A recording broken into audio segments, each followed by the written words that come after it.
So I think the first thing is the bass intro. Yeah. It's not good. No.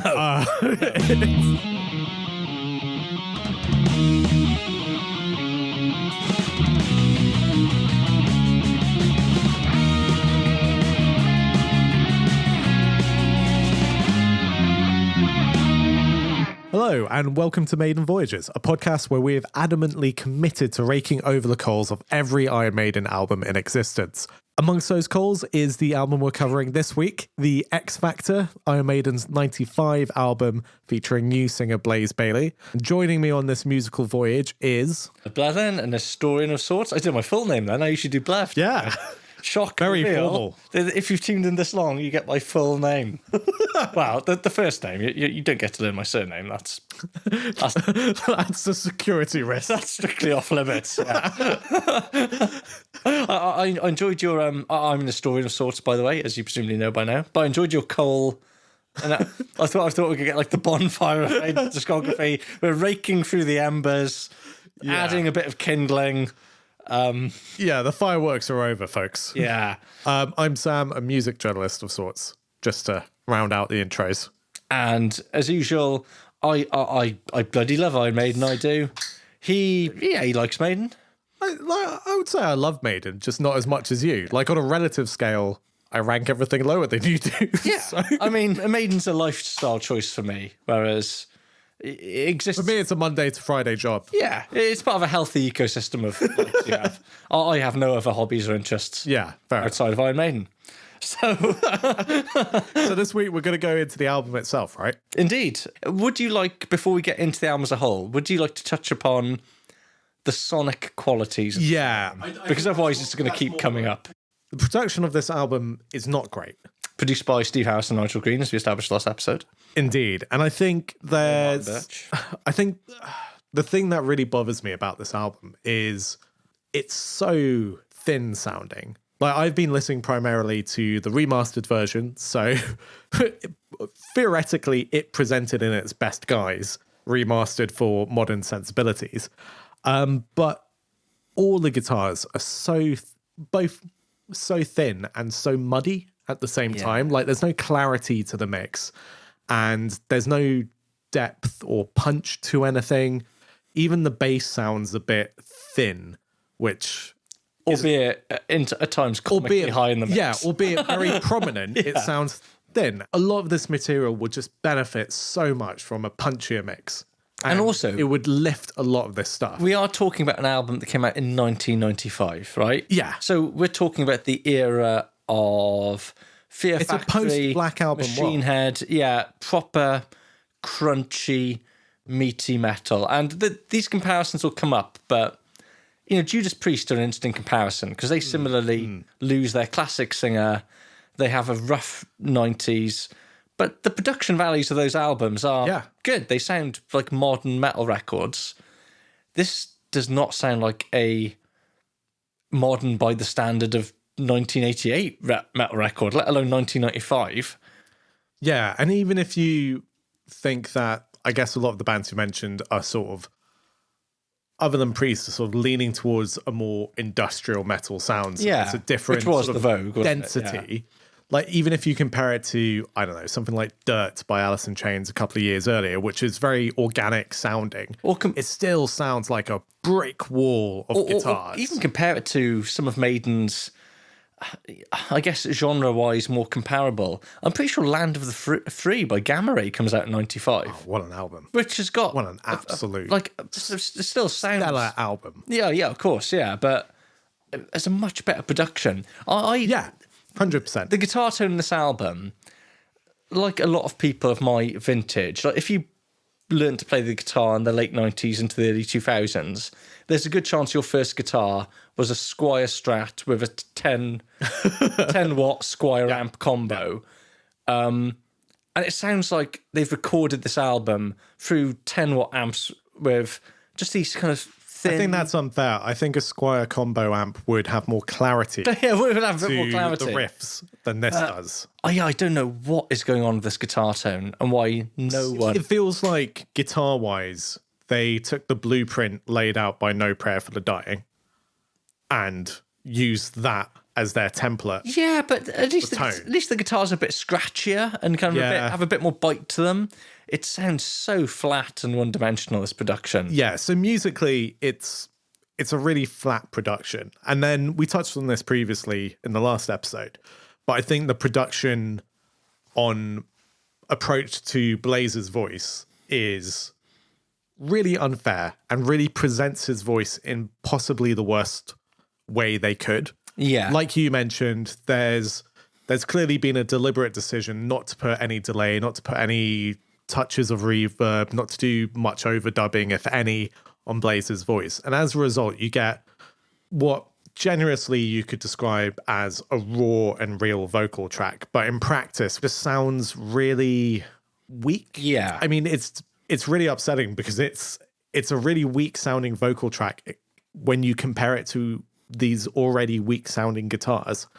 You just get a bit of a sonic mess. And it's a really unfair position to put Blaze in, as we touched it on in the last episode. Like, Blaze is a very good singer.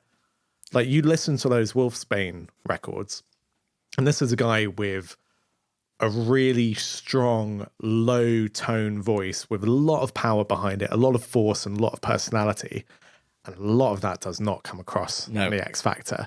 And so much of it is down to production. Yeah, and so every song we're going to discuss is basically fighting this uphill battle against this production that's holding everything back. Yeah. But one final point about Blazer's vocal, because the production, you're right, does it no favours whatsoever. But also, and I wonder if this is his decision or if he's being directed to sing in this way by presumably Steve, the producer. There's something about his voice that feels a bit like those Wolfsbane albums. His voice has this really frenetic, wild energy. Yeah. Like a song like Manhunt, where he's like, Manhunt! And he sounds like electric. Whereas here, he sounds like he's almost, oh no, I'm in Iron Maiden now. I have to really try and sing in air quotes. And so it's slightly odd. Well, which brings us into Sign of the Cross, right? Where there's a creative vibe of, I need to sing in a serious tone. And also, I guess you'd call it the syncopation, but I find it slightly odd. So, like, the verses of Sign of the Cross, the first song on this album, a good example. Yeah. Where it's like, standing alone in the wind and rain. It's like I have to hit every syllable with every beat. It feels like everything's kind of been quantized. Yeah. And you sort of go, hey, mate, you just relax. Yeah. It doesn't. Yeah. It does not sound like a relaxed vocal performance, does it? It sounds like quite an uptight, someone who's really concentrating probably a bit too much rather than allowing themselves to what you mentioned in the previous episode, it was an 18-month writing and recording period. Yeah. It sounded like the recording of the album took up a huge chunk of that. And actually, I guess when you're in a position where you're just constantly going back and forth over what you've recorded, you lose any sense of spontaneity and fluidity. Oh, yeah, that's it. And this album actually is crying out for a little bit of spontaneity, isn't it? And just it's crying out for a vibe. Yeah, a vibe, right? Well, shall we go into the first track then? Yeah, I just wanted to be upfront about the production stuff. Otherwise, I'll have to say it for every song. No, you're absolutely right. It will keep coming up. Yeah. And this is going to be a problem, well, until at least Brave New World. I hate to break it to you. The production doesn't get any better when we start talking about Virtual 11. Yeah, and then it gets bad again. So,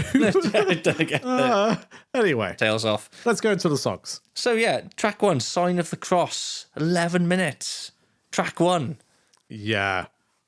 So this is genuinely a very good song. Yeah, it is. I really like Sign of the Cross. I think the slow and foreboding intro is pointless, personally.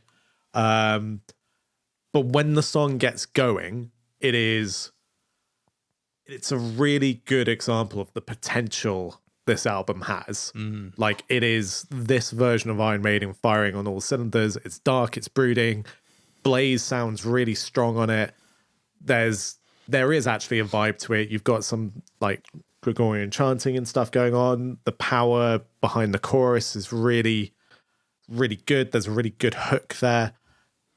This is a good template for what Maiden in the mid-90s can be, except it is 11 minutes long, and I'm going to have this comment about a lot of the songs. there are like 2 or 3 ideas in there. That does not justify an 11-minute running time.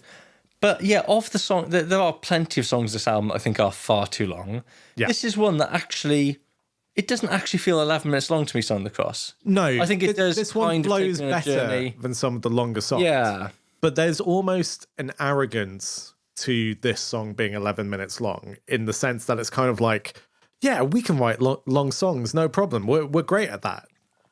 But can you? It's bold putting it as track one. You? It is bold putting it as track one. The length. I'll be honest. The length of Son of the Cross doesn't bother me. If it was 7 minutes, it would be great. Yeah, potentially. But I'm happy to stick with it. You know, I think this is actually a really strong opening. But I do think this is a great start to the album. I do think it's interesting though. Like a lot of people, if I want to listen to Sign of the Cross, I will usually go for the Rock in Rio version. Now that sounds like a snub on Blaze, but it's absolutely not at all. It's just because the production live is so much better. The guitars sound so much better.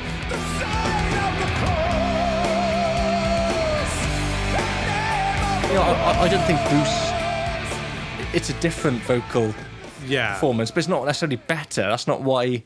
It's not like, oh, Bruce sings a song so much better than Blaze. I'm not saying that at all. It's just... It's so refreshing to hear that live version and go, God, these guitars have a bit of heft. And like some crunch to it, and the drums kind of have a... Which is a shame, because I think Blaze's vocal performance in this song is really good. Like the projection and force behind that chorus line is...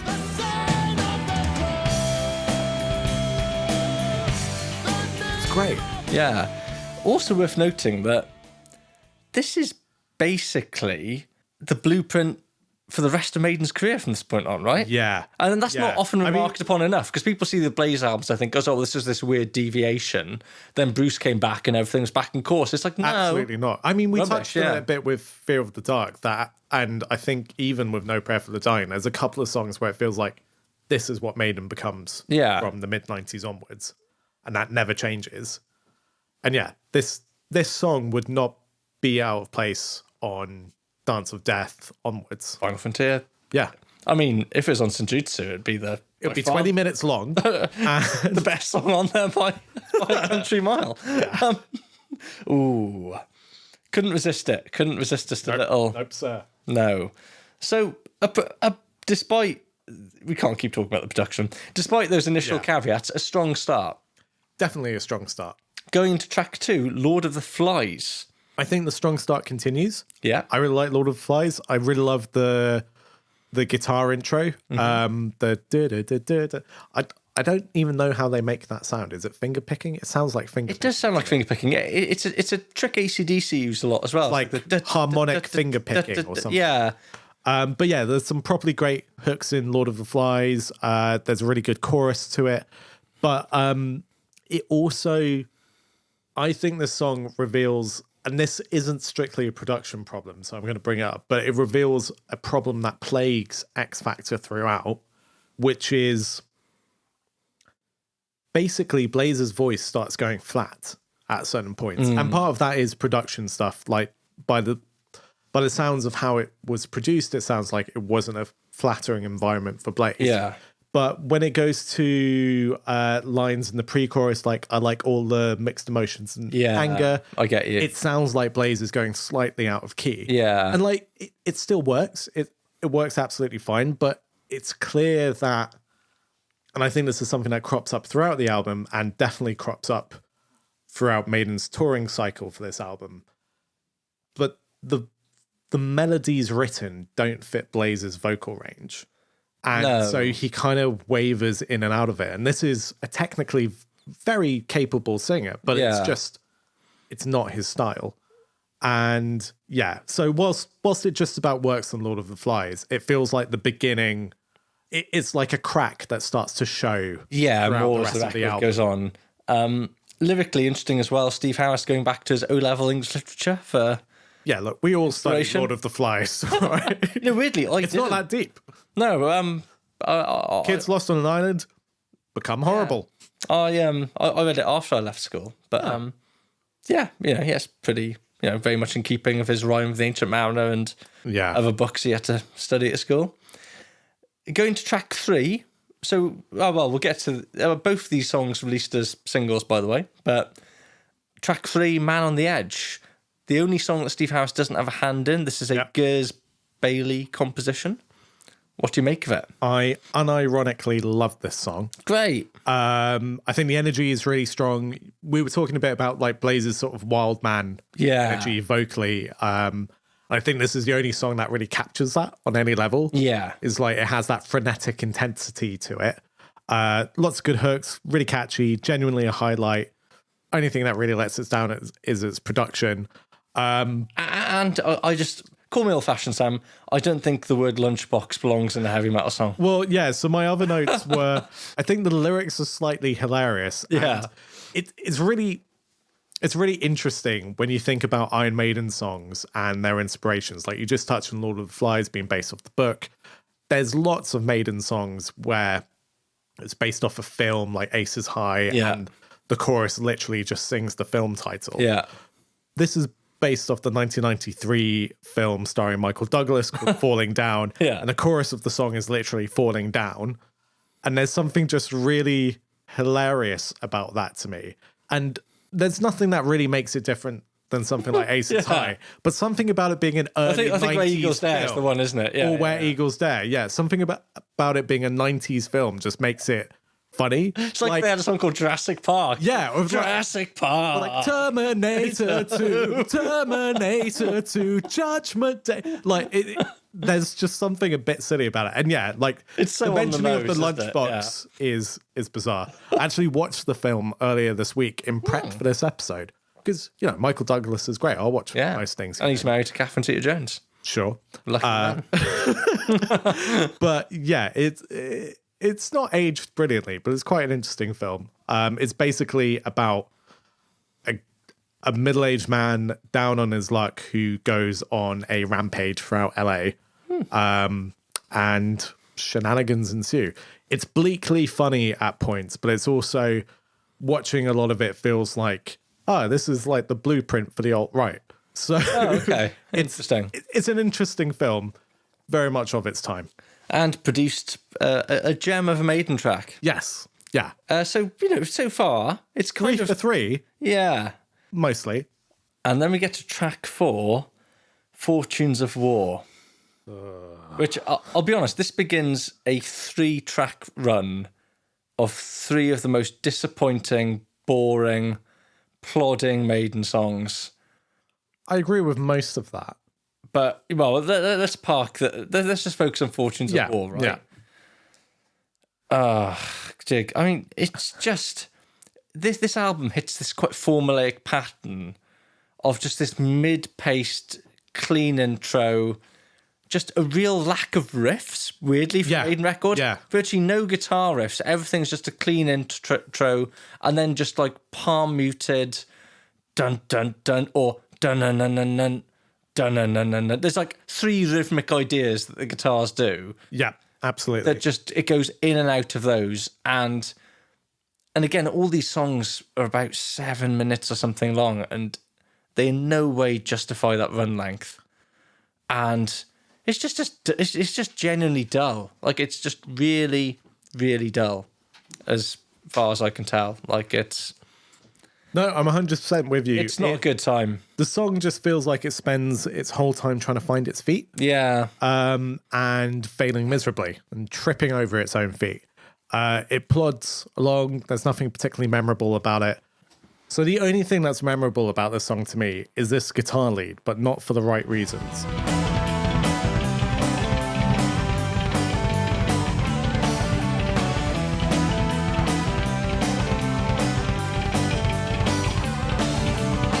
So that guitar lead, to me, is not identical, but weirdly similar to the guitar lead in Disposable Heroes by Metallica. Oh, interesting. Okay. I'm trying to think of what you mean now.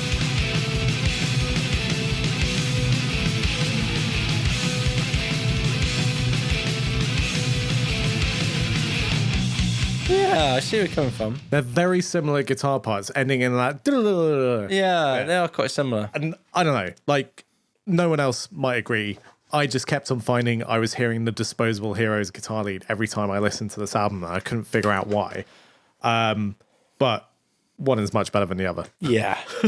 I mean, there's a few nice enough ideas in Fortunes of War, but it just outstays its welcome and just never kicks up to the other level it needs.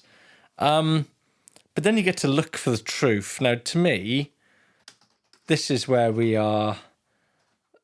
I mean, Look for the Truth. The truth is this song sucks. It really does. I've listened to Sam a lot recently. I'm still struggling I can vaguely conjure up the chorus, but the rest of it just disappears into nothing. Yeah, my notes for this song are Big Oof and What a Nothing song. Yeah. This is one of the worst moments of the album. Plodding, again, same mid-tempo. Yeah. Doesn't go anywhere. Again, I seem to, from what I'm struggling to remember, has some of the slightly annoying, or what become annoying because they're so overused, just choruses that are just stabbing power chord, stabbing power chord. It's like, guys, this is none of this is good or memorable. Anything you want to add? No, I think that about covers it. The only strong opinion I have about this song is I never want to hear it again. Yeah, that's pretty much fair. So then that takes us on to The Aftermath. Yeah. Next song. And you said this is the third of a 3-song streak of not great songs. Yeah. I actually quite like The Aftermath. Really? Yes. Just to make sure we're talking, because I do sometimes struggle with this record. The Aftermath is the one that has the chorus. It's like, after the war, what does a soldier no. So I quite like that chorus. Oh, God, really? Okay. I mean, relative to the previous 2 tracks, I like that chorus. And it also has quite a cool vocal bit, I think, in the verses, where it's like, in the mud and rain, what are we fighting for? Yeah, yes. So there's a few cool ideas in this. Yeah, I think the riff is interesting, and clearly, I think this song, if the previous 2 songs were cut and you just had The Aftermath, I think this song would work quite well. What you don't need is another song about war, only 2 tracks apart from the last song about basically war. With the same tempo. With the same tempo and the same vibe, but actually some hooks in this one. If it had just been The Aftermath instead of the previous 2 songs, then I think it would work quite well. I don't mind this song. Like it's a 6 out of 10 song for me. There's something in there. I think that chorus, just the after the war. I quite like that chorus. But then when it goes to that guitar bit, which just goes the no. It's as if like everyone's sort of running out of steam like a balloon that's been slowly deflated. Like I think you could say that about a lot of this album. Yeah. Balloon slowly deflating is the visual representation of what we're saying.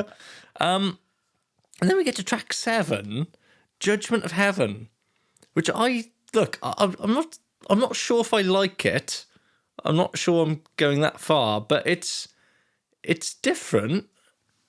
Yeah, I think a lot of the verse lyrics are terrible. Oh yeah, I'm not even. I'm guessing this is Steve writing about his divorce, and I don't want to invalidate his feelings, even if he sort of demonizes people with suicidal ideation. But that's a whole other thing. It was the 90s. It was more in vogue then. Yeah. But yeah, I think the lyrics are a bit pants.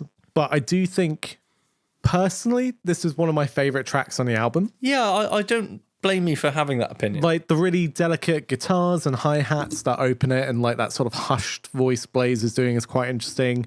And it builds up to a chorus that, after I listened to this album a couple of times, this is the chorus that lived rent-free in my head for ages.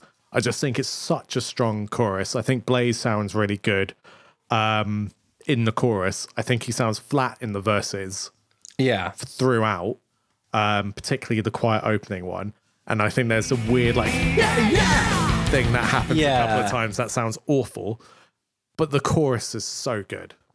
And musically, I'm going to say there's almost a kind of 80s Cheap Trick vibe to the song. It's kind of almost power poppy, right? Which is there's something a little Adrian Smithy. Yeah, definitely. Like this would not be out of place as like a one of those Somewhere in Time B-sides. Exactly. It's very melodic pop rock, This is the basically. closest the X Factor gets to Reach Out. Yes, yeah. That's the way I'm going to quantify it. And for that reason, it gets our seal of approval. Because we're just trying to get Reach Out back in the set. Yeah, genuinely, I think this is a good song. Yeah. Yeah, I agree. And going back to this album, to be honest, it's, won't surprise anyone to learn, don't go back to this album very often. But going back to it again in preparation for this, it was one of the ones that stood out to me. And again, it's an odd fit for Maiden, this song. And weirdly, I think another band would do this song better justice, even though Maiden wrote it. It's like, I'd almost rather hear Wolfsbane do it. Yeah, Wolfsbane, or I don't know, even this would be a good mid-90s Gamma Ray song. Yeah, that chorus is like a little Heaven Can Wait. But if you put the lyrics aside, it would almost be like Smashing Pumpkins. It could almost be like a college rock song. Yeah, okay, yeah. But yeah, or could go the other way. But yeah, it's certainly in an album where I go, a lot of this is just quite boring, frankly. Judgment of Heaven's not boring. I think it's a properly memorable song. Yeah, and it's very interesting because it's not something that Maiden necessarily pursue that often. But yeah, which brings us on to track 8, Blood on the World's Hands. Ugh. Okay, interesting. Go on. I look at this. It's not a good song. I think it has at least one redeeming feature. So I think the first thing is the bass intro. Yeah. It's not good. No.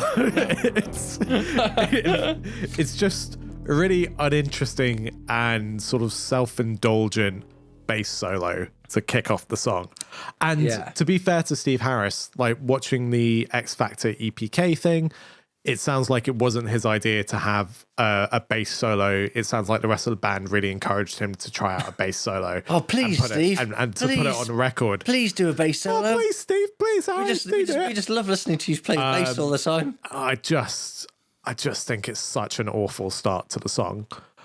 And then the song itself is just a bit of a miserable slog. It kind of drudges on. And the chorus, what the hell is that chorus? Blood on the world's hands. It goes out of the yeah, it does. But mid-chorus. But my one defense of it, and it is the only defense I have, and I wouldn't defend it, is I like the chorus riff of the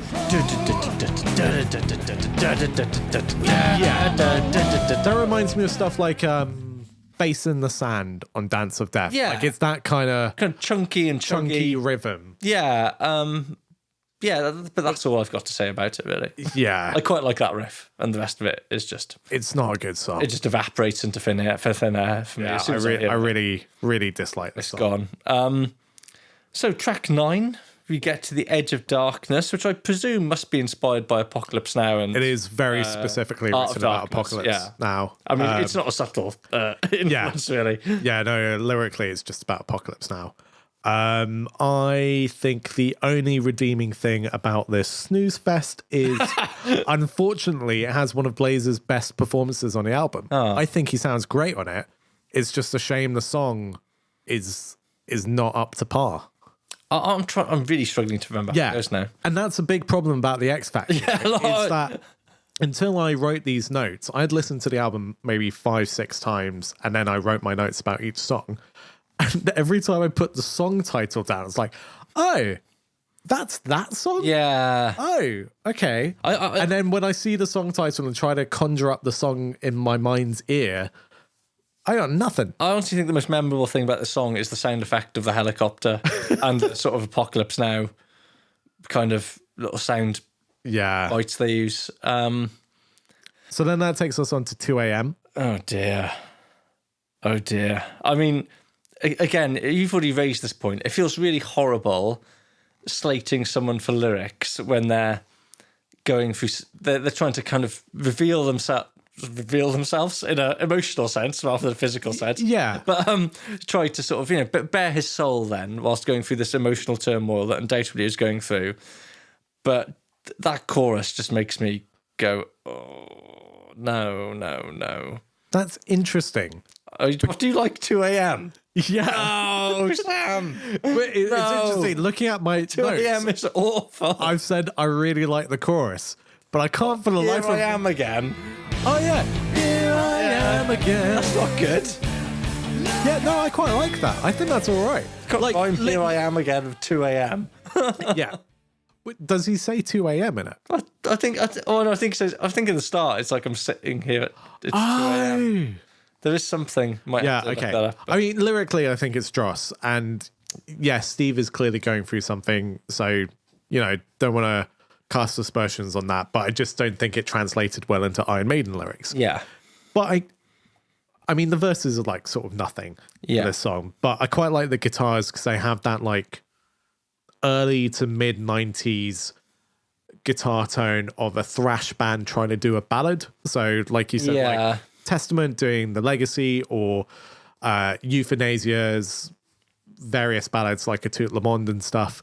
There's that like nice sort of warm delay sound. So I really like that. And then I quite like that chorus. But to me, it's still just that same chorus idea that Steve uses over and over again, which is just the da da da da da. Yeah. Da. This like staccato power chord thing that I just maybe. The chorus is made by Blaze's vocal part. Like, the rest of it sucks. You've not really said much about Blaze in some respects, have we, really? Seeing as he is the sort of talking point of this record, but... Yeah, and we've said a few bits, and I think the big thing about Blaze's performance on this album for me is that he's clearly putting a lot of heart and energy into it, but the production and the songwriting just makes it suck. He's on a hiding to nothing. There's no way he can succeed. You can't polish a turd, right? Yeah. So the final track then is The Unbeliever. Now, every time I listen to The Unbeliever, I'm like, there's some quite interesting stuff here. Yeah, I can never remember what any of them are as soon as the song finishes. Yeah. But I sort of remember it being like, oh, yeah, that's a cool lead guitar part. That's interesting. It's not a cohesive song. Again, it's very long, far too long, and it doesn't really make sense. So when I was in this weird hole looking at old Iron Maiden forum posts, a lot of people regard this song as like the epic of the album. Yeah, and like they its do. crowning jewel. I don't agree with that. Okay. I think it's one of the better songs for me. In my notes, I've basically put it's terrible up until about 3 minutes in, where it goes into the higher register All My Life bit that I can't remember the melody now. Yeah, trying to... No, that's Judgment of Heaven, isn't it? Yeah. Judgment of Heaven. I don't know what I'm thinking of. But there's a really good sort of chorus thing to it. And that's about it. I thought some good lead guitar parts, but as a song, as a whole, it's... And also, the problem is, by the time you get to it, as an album at this point... You've been through an hour and a bit. You just feel so drained by the whole thing. It's quite hard to give The Unbeliever the attention it deserves, because you probably, unless you've got amazing skills of concentration, just totally zoned out by this point. And you're just going, is that a cloud in the sky? Well, like I said in the previous episode, the first time I listened to this album, I had to listen to it in 2 sittings because it's just sort of relentlessly dull a lot of the time.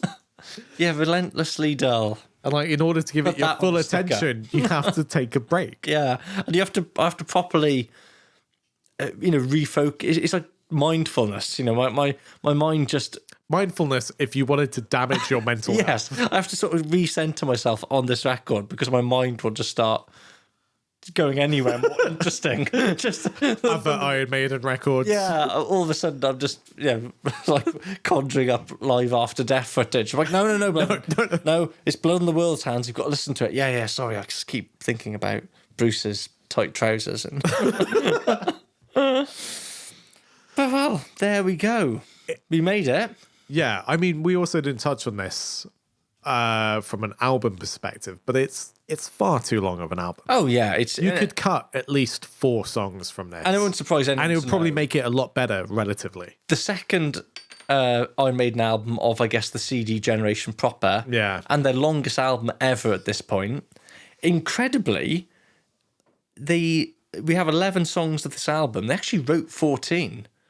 Jesus. that appear as B-sides. So there's actually, in a way, they could have, made this kind of because it's quite unusual for Maiden that they don't usually have leftover original material for B-sides, right? But they spent so long writing that they do have all this extra stuff, which brings us on nicely to the singles. Well, before we get into the singles, okay, what's your overall vibe about the album? It's just it's frustrating because like everything Maiden do, there's moments of promise and like glimpses of brilliance, but it is just mired in this mire of of just plodding mediocrity. This bog of plod. Yeah, it lacks any. It just needs much more variation, greater dynamics. The production just means that every song, even the better tracks, are really fighting for a decent hearing. And I just feel really sorry for Blaze because you think, oh, mate, you could have.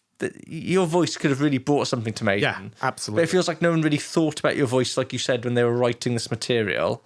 Steve just wrote the album he wanted to write. And I think that is one of the biggest problems about the album vocally is none of it's written for Blaze's voice. No. Like, it's telling that something like Man on the Edge, which Blaze writes all the lyrics for, like, works really well for his vocals. Yeah. Well, I don't know. It's like, with Signs of the Cross, his moody baritone complements the moody nature of... That's true. So sometimes, like, the sort of darker tone of his voice complements the dark tone of the songs. But yeah, I think it's the sort of the range of it and the pitching isn't quite the pitching tweaked. is weird, and with no production now to kind of rectify things, those problems become all the more pronounced.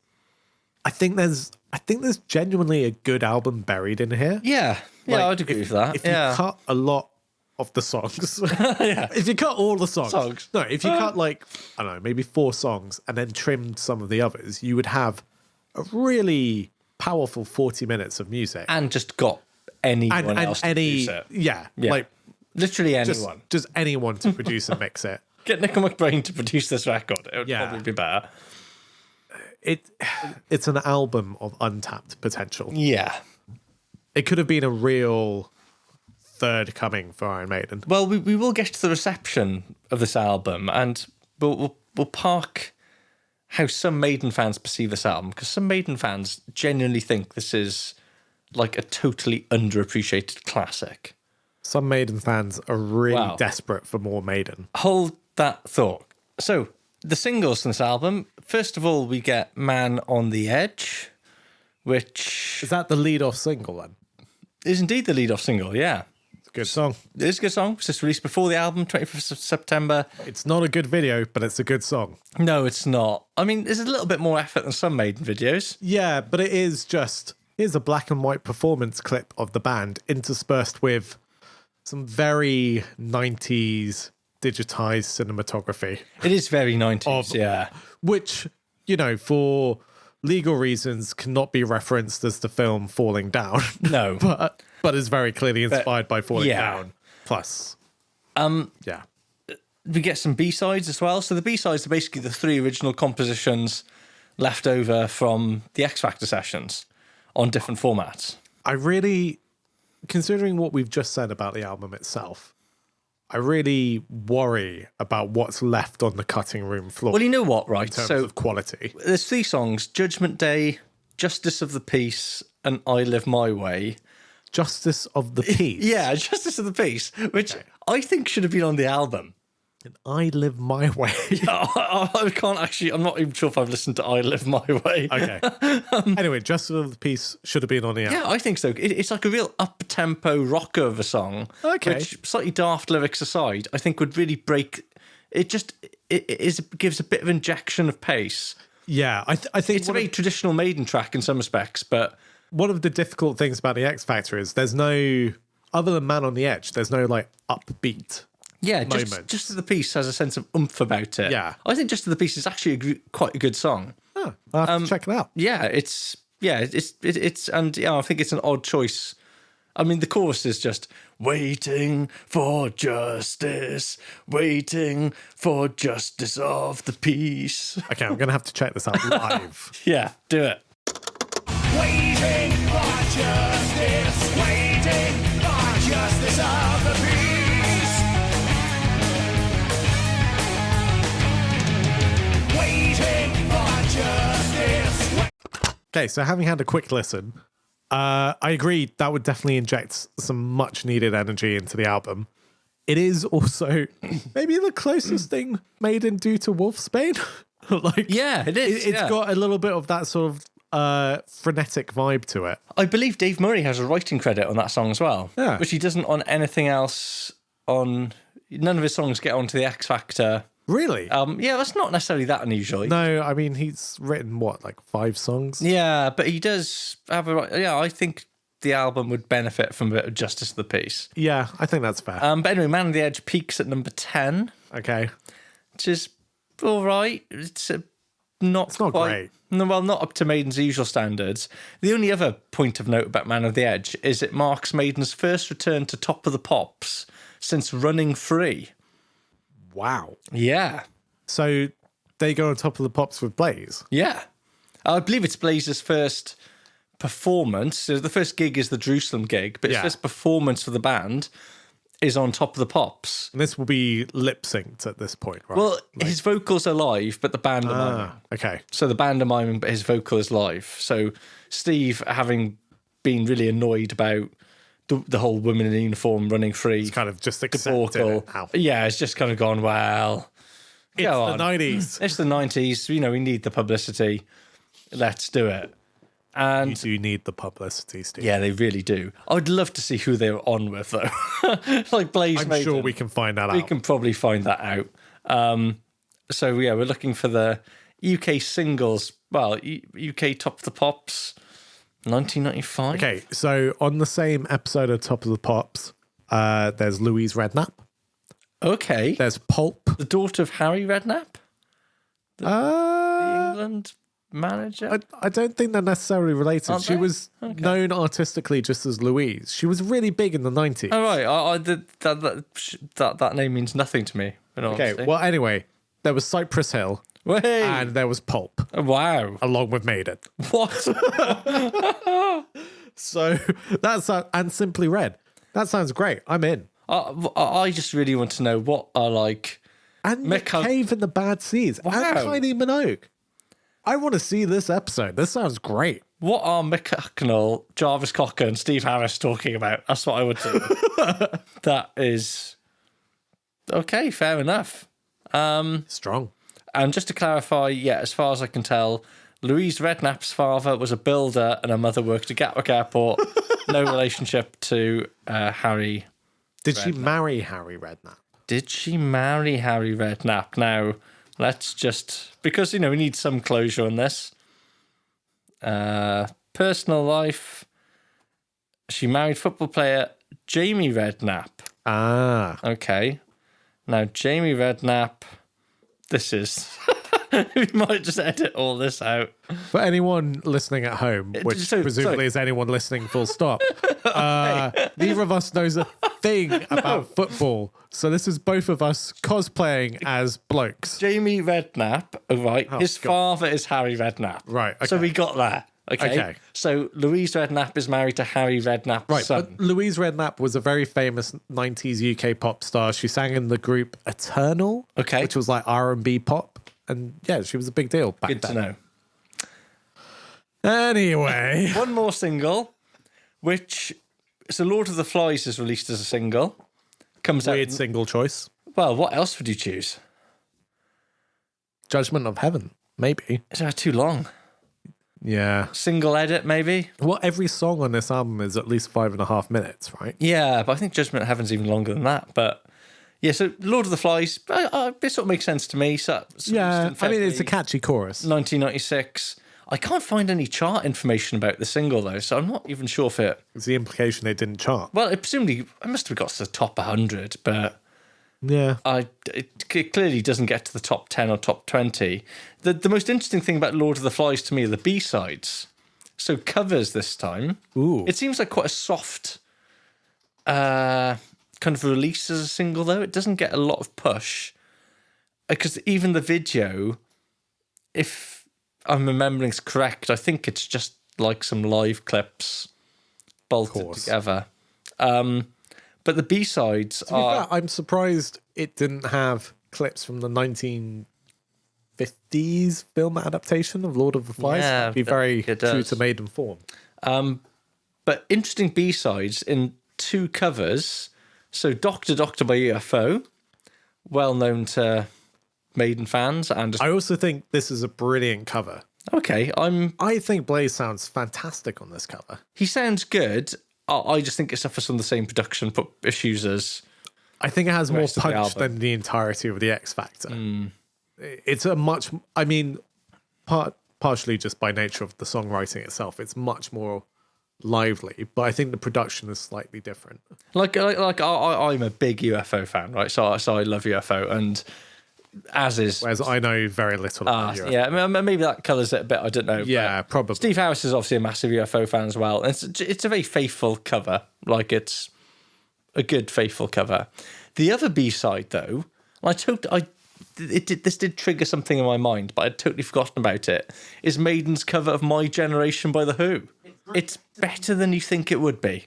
Yeah, I have heard this cover, and I remember it being pretty decent. Blaze's voice sounds really good in it, I think. Yeah. Like, he sounds much more like his old Wolf Spanish, people try to put us down. I mean, and Steve Harris is talking about my generation.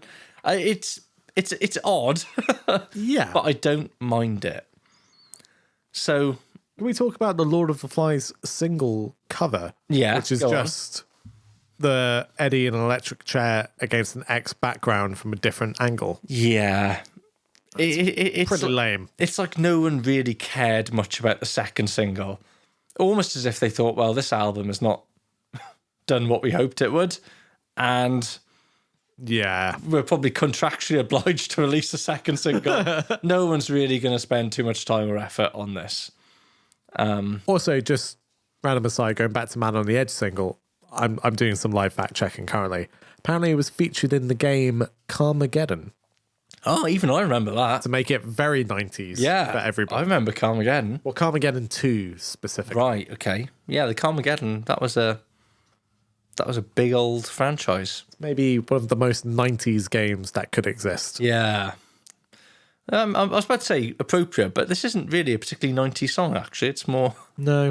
It could be a late 70s song. But there we go. Right. The reception. So how was this album received, Sam? Not good, I'm assuming. Well, yeah, that is the general consensus, is that the album got a bit of a battering in the press, and that certainly... I think Steve Harris in particular was quite hurt by the feedback this got, especially in the UK. I think in the USA it was largely ignored. I don't think anyone even noticed it was released. But it certainly made them getting some of the most critical reviews that they'd had since Killers. But Wow. I've actually tracked down the original Kerrang review, Yeah. which usually we struggle with. But at the time, it got 3 Ks in Kerrang Okay. out of their usual 5K rating. Yeah, For people yeah. not familiar, Kerrang are just obsessed with the letter K. So everything has to have a K. So the review's written by Paul Elliott, who goes on to write that Birth School Metallica Death book. And Oh, him. yeah, Okay. so a very esteemed music journalist. But the review itself is interesting because Paul Elliott begins by sort of doing a summary of the state of traditional heavy metal in 1995. And basically begins by going... Good way to start a review. Yeah, and so basically starts off by saying, well, look, this stuff is not cool or relevant anymore. A direct quote from his review, before he even gets into the music. A decade ago, Iron Maiden were the definitive Kerrang band as Metallica are now. It's quite a pointed comment, isn't it? Yeah. He's very much saying that, look, this is... This is old people music. Yeah. His basic verdict, it's probably a generous 3K, to be honest, because his conclusion is it's just average. But he goes on to say better than their last 2 studio albums. I half agree with that. Okay. But a fellow Kerrang writer, again, not in the sort of the lead review, but elsewhere in the magazine, so a chap called Chris Watts, described the album as a comedy record, which prompted Steve Harris to turn up at the Kerrang offices aiming to confront him, Steve said, "I'm glad he wasn't there, because if he had been, I'd have whacked him." There's a real thing about like 90s UK rock press and Krang specifically, and like people just turning up to their offices and threatening them. Well, music journalism was much more antagonistic. Like, journalists were true. much less afraid to be really, snide and sneering. And I mean, there's literally a story where the Wild Hearts show up to, I think it's Krang's offices with bats and smash their computers. I think the police got involved, didn't they? Yeah. It's quite, Well, why wouldn't they get involved? it's quite serious. These Aggie upstarts came and smashed our computers with bats. Another journalist, I can't remember, so Dave Ling, who actually writes one of the chapters in the updated Run to the Hills biography. But I think was he working for Krang at the time of Metal Hammer, one of the two? But he said, personally, I thought it was a mistake. Dave Ling has an interesting relationship with the X Factor, though, because he was asked by the band, presumably as someone they thought would be quite sympathetic, to write the press release for the X Factor. Oh. And they played him a few songs, right? And I presume it was the first 3 songs.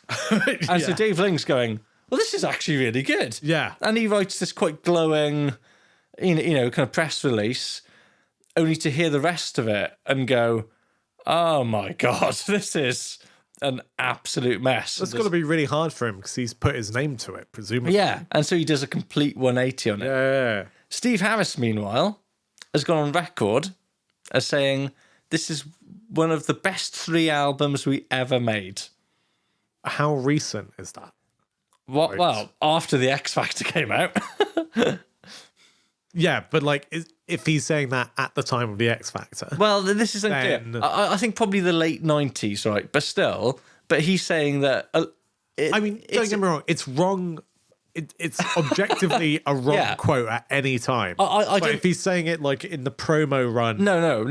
I think this is probably, it's quoted in Mick Wall's book, and I think it's a contemporary interview. So at the least, like, after Virtual 11. So he's had a few years to still live with pretty it. ridiculous. So he reckons the best 3 albums we've ever done is Peace of Mind, Seventh Son, and The X Factor. You got 1 out of 3. Yeah, I would agree. He's not even got the other one. Yeah. Right. There's this little album. You might not have heard of it, Steve. It's called Number of the Beast. Yeah, that was quite good, mate. And Power Slave, Pretty great. Somewhere in Time. I mean, any of these records. Yeah. Your first album. But anyway, going back to we always have a little look at the rankings, don't we? So retrospectively, where various publications placed this. Most of them at the time they were done are out to 17. Okay. So Louder, classic, that is classic rock and Metal Hammer. Put the X Factor at 15. Out of how many albums? 17. Okay. Loudwire, likewise 15. Yeah. Out of 17. Kerrang, outliers here, 13. Okay. They reckon it's better than The Final Frontier. It's not. It's real. not. That to me is a bonkers opinion. It's maybe more interesting than The Final Frontier. I can see where you're coming from. The thing but about I the don't X Factor agree. is it is an interesting album in the context of Maiden's discography, but it's partially interesting in the same way a train wreck is interesting. Yeah, I was Like, say like it's- serial killers are interesting, but Yeah, right, exactly. I don't like them or want one. I'm not suggesting in my house. I'm not suggesting a crime has been committed No. to the X Factor, but damn near it. You know, Jeffrey Dahmer's interesting, but I don't want to spend an hour in his company. yeah, like it's a fascinating album, but it's not a good album. No, it's a fascinating failure. Yeah, Let's be honest. So the charts then, let's have a look, see where it did in the charts. So the album charts at number 8 in the UK, which is not a disaster, but is disappointing yeah. given the fact they're coming off, Fear of the Dark's number 1, No Prayer for the Dying's number 2, Seventh Son is... Fear of the Dark, which is a patchy album, Yeah, is number 1. Is number 1. Seventh Son was number 1. Somewhere in Time, I want to say number 2 or 3. Like, they are a solidly top 5 album. Yeah. This is their lowest charting since Killers. That is disappointing. But it's still top 10. So it's not disastrous, but it, maybe isn't the show of confidence they would have liked. No. But as usual, do you want to guess, Sam? 1995, October. What else is in the UK top 10? We might even stretch to the top 20. Some interesting stuff here. Well, is it Pulp? No, but you're right to think Britpop. Okay, Blur. Oasis. Yes, so number 1 that week is What's the Story Morning Glory by Oasis. Okay. And actually it comes out in the same week as the X Factor. Oh, right. Wow. That's such an interesting juxtaposition, Yeah, though, just in right? terms of the UK music scene. Like, What's the Story Morning Glory, maybe one of the biggest albums of that whole Britpop movement. Well, yeah, Probably biggest the album. biggest, Yeah, let's be right? Like, honest. it's bigger than, like, Different Class and anything by Blur. Yeah. Compared to what is fundamentally, I guess at this point, a bunch of guys in their early 40s and Blaze in his early 30s Yeah. playing dinosaur metal, Yeah. but trying to zhuzh it up for a more modern audience by giving it bad production. It's not Wonderwall, is it? No. I mean, don't get me wrong, and I want this on the record, I despise Wonderwall. Yeah, likewise, I want to make that quite But it's probably a better song than most of the stuff on. It's a better song than On the the X Aftermath. Yeah. And I like the Aftermath, but I know Wonderwall's a better song. I just hate it. So let's do a quick rundown then. So I hate that song. it is. Yeah, for people of our generation, it was so ubiquitous that it was just, please make it stop. It's the song that makes me think of, like, anytime you've ever been at a party or anything and someone's been handed an acoustic guitar, it's like, oh, I can play stuff. And then start playing Wonderwall. And I just want to smash the guitar on them. What is interesting though is I think that song hasn't survived. What, beyond our generation? Yeah, like for people of a younger generation, I don't think that song means absolutely anything to them, and that is that that's should be interesting. a gratifying feeling for us that we were right all along. We were right all Yeah, along. We've see, been vindicated by Like Gen honestly, Z. I think like Blev, I don't mean to burst your bubble, but I'm pretty sure Gen Z aren't listening to Run to the Hills either. come on, yeah. I think Run to the Hills is as irrelevant as Wonderwall to the young people. But I think there's still like a section of them, right, who are still. I'm sure there's a section who really like 90s Britpop. not buying it. We're not cool, man. Number 2 in the charts in October 1995, you've got a Janet Jackson compilation. Sure. You forget how long she'd been a solo artist for. It says here, design of a decade, 1986 to 1996. Mid 80s. Christ. Number 3, Daydream by Mariah Carey. Oh, okay. Michael Bolton again. This isn't the first time he's What a come up. man. What a voice. Yeah. I'll park that Black Sabbath anecdote before we accidentally repeat that for about the umpteenth time. It's a real shame that Michael Bolton wasn't one of the auditioning singers Yes. for Maiden. That would be great. It would have worked. I would love Michael Bolton. Great in voice. Iron Maiden. Really powerful. Yeah. Can hit the highs. Carrying on the Britpop theme, a Blur album I'm not familiar with, but number 5 is The Great Escape by Blur. Sure. Don't know The Great Escape. Paul Weller, number 6. KD Lang, number 7. Iron Maiden at number 8. Wet, Wet, Wet. Again, not the first time they've appeared in the chart. Number 9. Celine Dion, number 10. This is very 90s, as you'd expect in the mid-90s. And a few other highlights just from the top 20. So at number 14, you've got Ball Breaker by AC/DC. In the 90s. Yeah. Okay. So and also down from number 6 the previous week. But again, it's like little odd Maiden family connection. Ball Breakers is the Rick Rubin produced AC/DC album. Oh. Yeah, generally regarded as... I didn't realise there was a Rick Rubin. Yeah, he did Ball Breaker, which is generally not regarded as a particularly great AC... The Rick Rubin AC/DC thing doesn't really seem to work, but Right. kind of interesting how he'd been doing like Wolfsbane 6 years before, Yeah. and now he's doing AC/DC. Just carrying on for the Oasis theme, their first album, Definitely Maybe, that must have come out years before Yeah. this point, is at number 17. Wow. Bon Jovi with These Days at 18. Wow. Again, okay. Bon Jovi sort of reinventing themselves for the slightly alternative-y... Yeah, but it's not market. really until, like, Crush that they really nail that. Well, you say this, but These Days had peaked at number 1. Really? Yeah.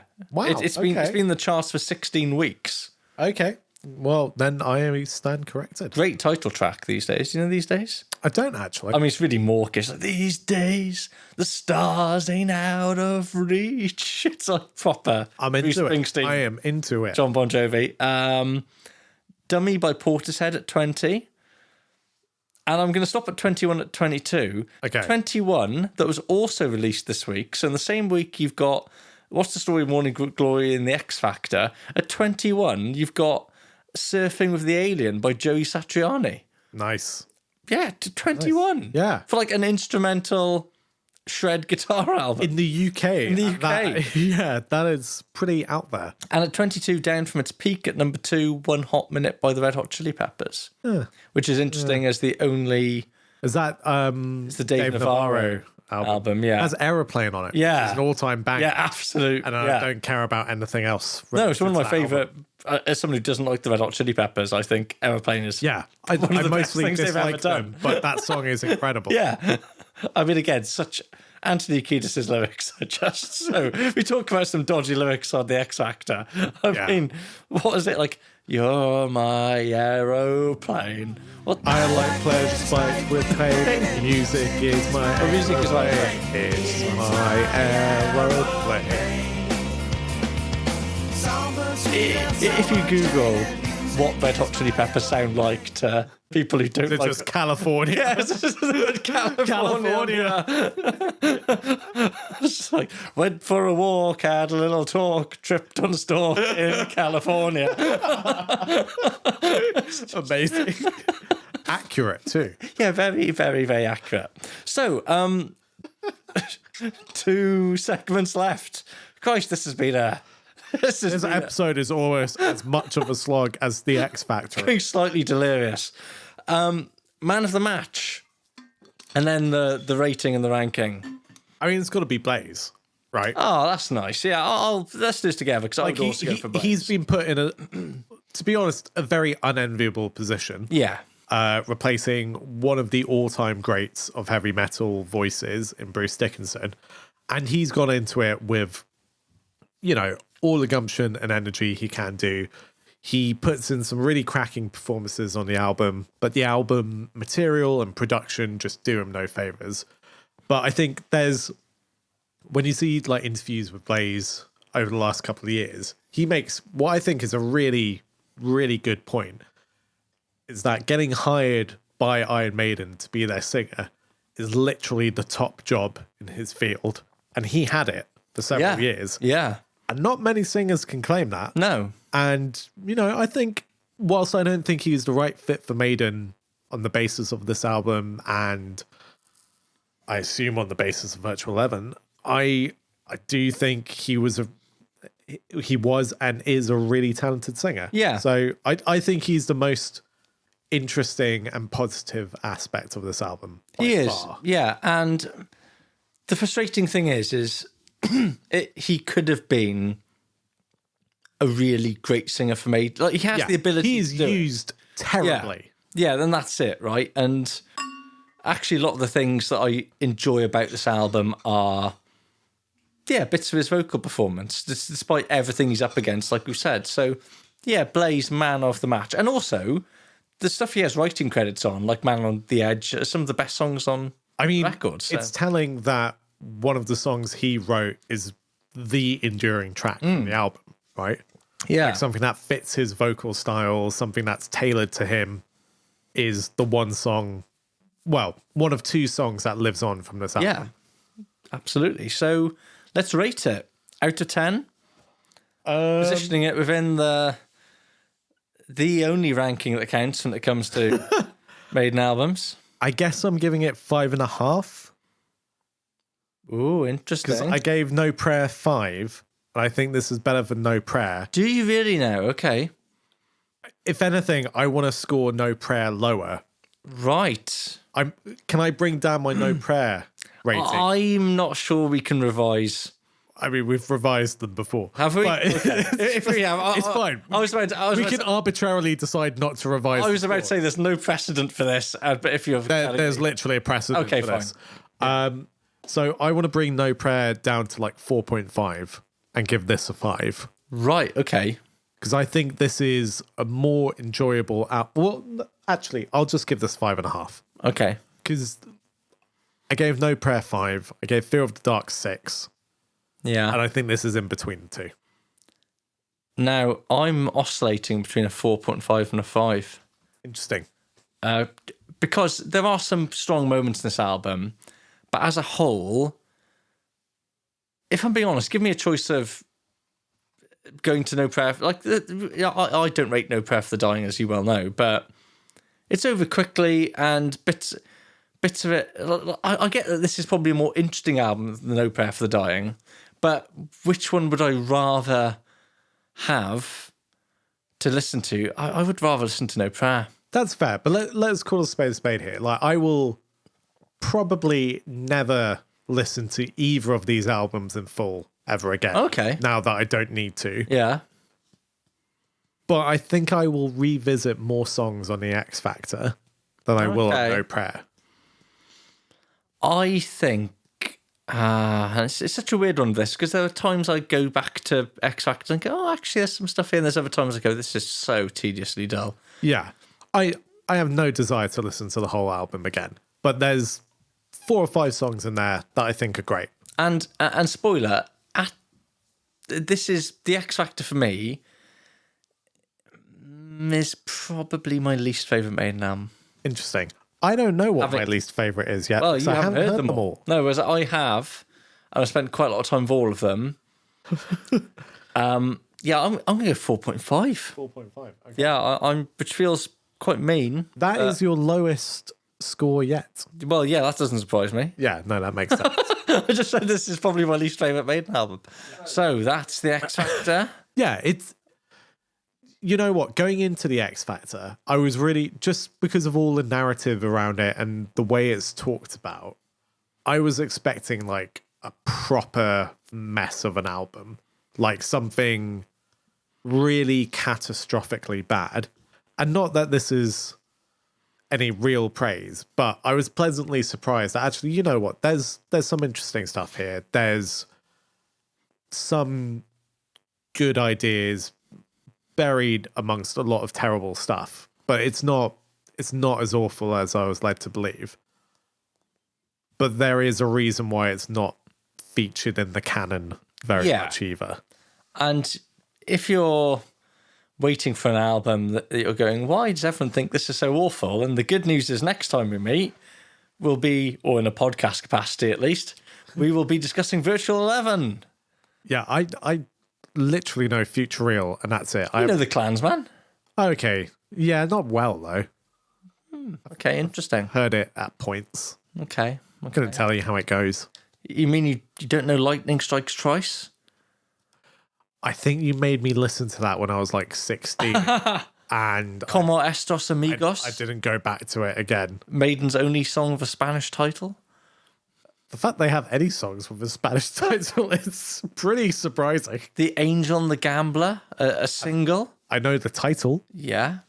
Also, well, let's park the hilariously bad music video and many other things about that song in particular. But wonderful. Well, I can barely contain my excitement for the next album. Follow us on @MaidenPod, please. Please. There's quite a few people. Yeah, there's quite a few people on X, even though X is sort of crumbling under its own egotism. But they don't regret it. All those followers, they say, you know what? That was a good decision. You could be one of them. Yeah. Living your best life. Us. Well, you can see me posting pictures of being at the Cart and Horses recently. Yeah, that's good. It won't be that recent by the time this episode comes out, but you know. And you can give us a nice review on the podcast platform of your choice. Or that's true. Even just a star rating. Or just send us some trivia or merchandise pictures. Yeah. We love it all. That'll make you feel warm inside, like a good human being. And there is the Ko-fi, the coffee. Yeah, I don't think anyone wants that, Blevin. Hey, someone sent us money. Yes. We should thank that person. It's very kind of them. Till the end of time. But we will continue to make a loss on this basically, podcast. If you want to send us money, you can, and you should. Actually, it's Most your moral importantly, duty to no, send it's us not money. your moral duty. It is Robinson's Brewery's moral duty to sponsor us. Oh, yeah. Please send us some Trooper. Can we even follow them on X? We need to start tagging them and everything. Yeah. Because maybe if we start harassing them, they'll send us some Because we've been Troopers. drinking Doom Bar, Robinsons, right? Yeah. Doom Bar. Because We don't want to, but there's not a Morrison's near us, so No. we can't get Trooper easily. Whereas if you sent it to us by the crate load for free, we drink it all the time. Breakfast, lunch, and dinner. Well, on that shilling note, we will catch you next time. Indeed. Bye.